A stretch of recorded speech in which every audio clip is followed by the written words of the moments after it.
6 cases of measles have been positively identified since January here, all school-age children out of Gaines County, and now a potential and likely case in Lynn County. So we wanted to bring in our medical expert, Dr. Samir Islam, to talk a little more about a topic we've not had to talk about here in a long, long time. I remember hearing that measles had been eradicated in the U.S. 25-odd years ago. What happened? You're exactly right, Brian. In fact, it was declared that measles was eradicated in the year 2000. But because of the declining vaccination rates, we're seeing a rise in this virus that we never thought we'd talk about in 2025. All right, so let's refresh ourselves then. What is measles? What happens to someone who gets this? So measles is a very contagious viral infection. Now, initially, people will present with fevers, myalgias, almost flu-like symptoms. But the trademark of measles is a rash that you get on your face and your hands. And in some individuals, it can lead to complications, including pneumonia, brain swelling, and even death.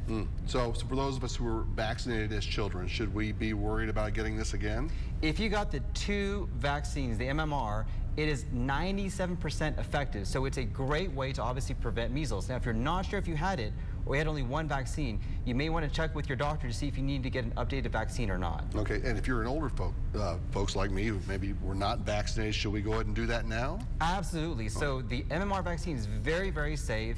And if you're not sure if you got it or you're worried about your immunity, you should get it to make sure you don't get measles. All right, so a parent notices their child is showing some symptoms, maybe gets that rash. What do they do then? 3 things I would recommend. So number 1, talk to your doctor. Let them know what is going on and what your concerns are.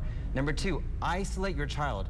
Measles is very, very, very contagious, and so make sure you isolate them. And then number 3, watch for any complications, dehydration, shortness of breath, difficulty breathing, and always make sure you talk to your doctor about what is going on so they can help you to manage where the next steps are going to be to take care of your kid. Don't just rush them right to the ER or anything like that. Make sure we were having a conversation with doctors here first, right? Absolutely. Because it's so contagious, if you make that step by going to either a clinic or the ER, there's an excellent chance you may be spreading the virus to people who may be susceptible. All right, important stuff.